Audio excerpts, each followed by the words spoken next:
Idol, ano ang masasabi mo sa 13 to 14 hours fasting ng mga Muslim tuwing Ramadan? Kudos po ako, talagang napapabilib at napapahanga ako kasi ang daddy ko po ay Muslim. Isa po siyang Iranian.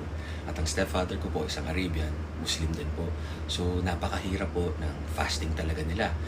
Wala pa nga water yun 13 to 14 hours. So much respect and love, and sa lahat na nagsisimula ng fasting, mahirap siya talaga. Pero pag gusto mo, kakayanin mo, lalong-lalo na kung para sa religion yun, di ba?